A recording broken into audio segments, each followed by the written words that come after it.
Bonjour, morning brief du 16 avril 2018. Donc, commentaires sur les dernières publications, notamment des banques, mais également sur une actualité qui concerne Sotuver. On commence par le marché, commentaire sur la semaine boursière avec Bassem. Merci, Reis. Bonjour tout le monde. Vraiment, on a vu de toutes les couleurs la semaine dernière, bien que la semaine soit écourtée, mais le mercredi, c'était un marché extrêmement rouge, moins 1,54%, moins 0,27%. Puis la tendance s'est renversée avec deux séances assez positif, plus 0,8 et plus 0,86%. La semaine, moins 0,17%. Nous sommes désormais à 13,48% pour year to date pour le Tune Index. Le volume était 17 millions de dinars, mais presque 30% du volume a été assuré par 5 valeurs, en particulier Tigeri, 3 millions ce sont les banques comme d'habitude, qui ont fait l'essentiel cette semaine, avec la présence de la SFBT avec 1,315 million. On rappelle pour la SFBT que l'attribution d'actions gratuites sera réalisée le 30 avril et la distribution du dividende sera le 4 mai. Meilleure performance pour la deuxième semaine de suite. SCB 19,56%. Tunisair également 18,6%. Elle a profité donc de cette annonce d'une probable augmentation de capital et la Sopat plus 9,8% pour les baisses. On retient notamment Servicom moins 6,25% et Celcom moins 5,72%. Donc c'est l'essentiel pour l'activité du marché et je passe la parole à Rania.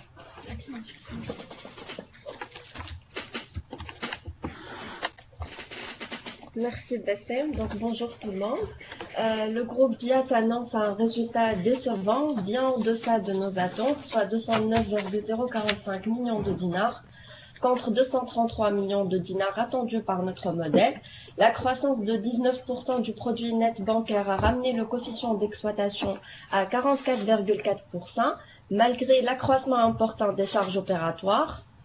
Toutefois, la stratégie agressive de provisionnement a affecté la performance opérationnelle de la banque, tenant compte d'un coût du risque absorbant 16,6% du produit net bancaire contre seulement 8,7% une année auparavant. Notre modèle sera révisé à la baisse, ce qui renforcera notre avis négatif sur le titre.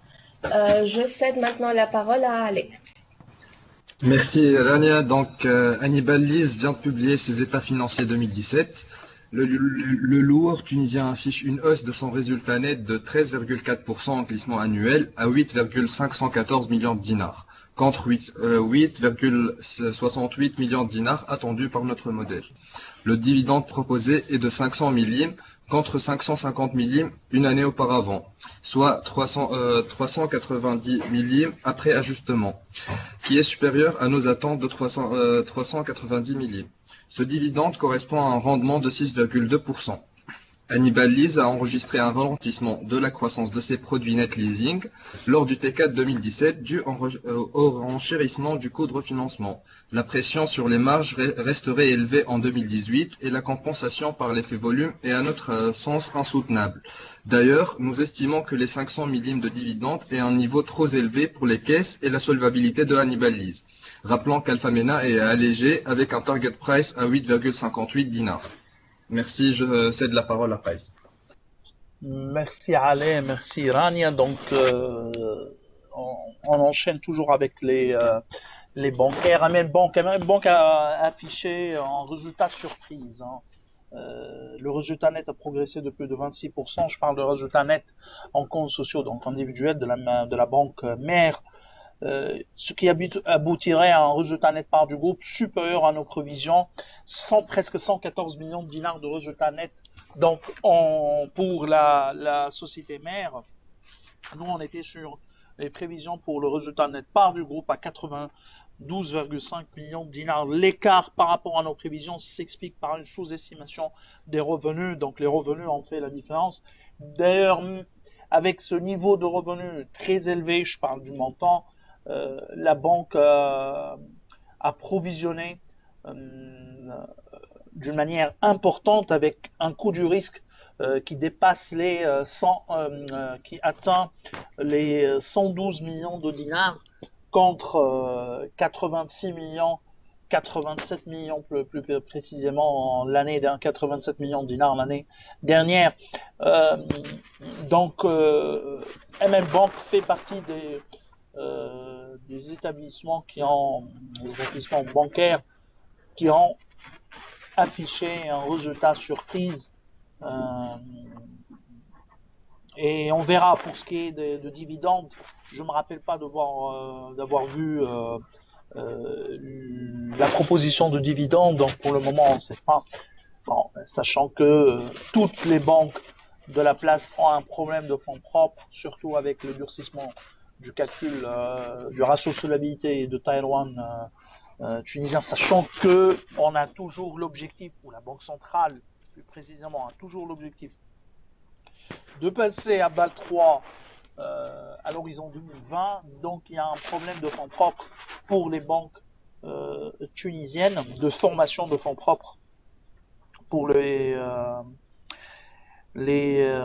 établissements bancaires tunisiens. Alors, autre société qui a publié, c'est Simpar. Le résultat de Simpar reflète parfaitement la situation de l'immobilier en Tunisie.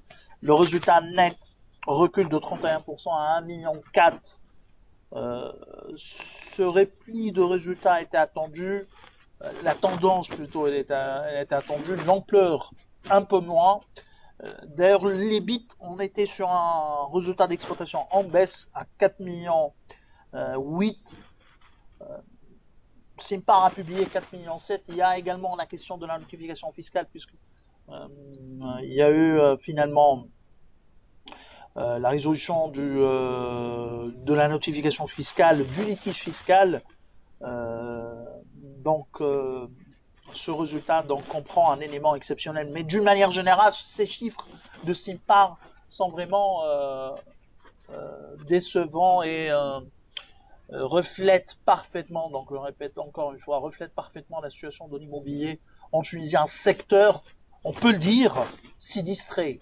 Et on verra un peu l'impact sur le secteur bancaire parce que du moins pour le moment, les banques tunisiennes n'ont pas commencé d'une manière significative à déprécier leurs actifs immobiliers, leurs créances immobilières. Et on sait qu'il y a des méventes, surtout avec l'introduction de la TVA sur les ventes, à usage habitation de la part des promoteurs agréés. Alors, autre actualité concerne Sotuver. Sotuver, il y a eu l'annonce de la part du syndicat d'une grève, d'une entrée en grève depuis vendredi pour une durée de 3 jours. Donc normalement, il y a une reprise de l'activité prévue. Cette information a été relatée uniquement par Jawara FM. On n'arrive pas à trouver la même information dans d'autres médias, relatée par d'autres médias.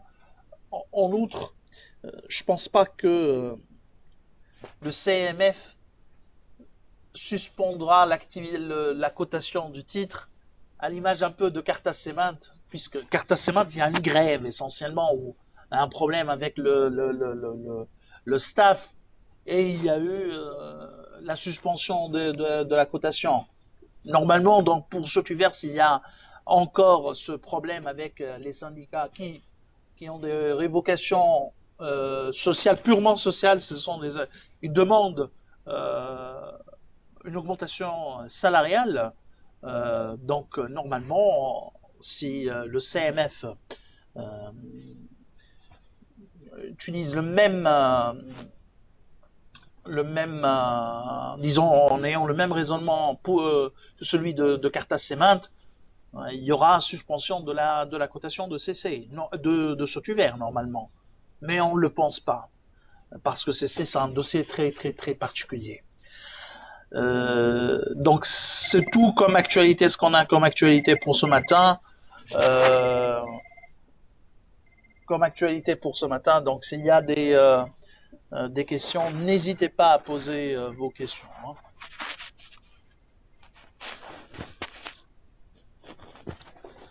Alors je vois que il n'y a pas de questions, donc je vous souhaite une bonne journée. Au revoir, à demain.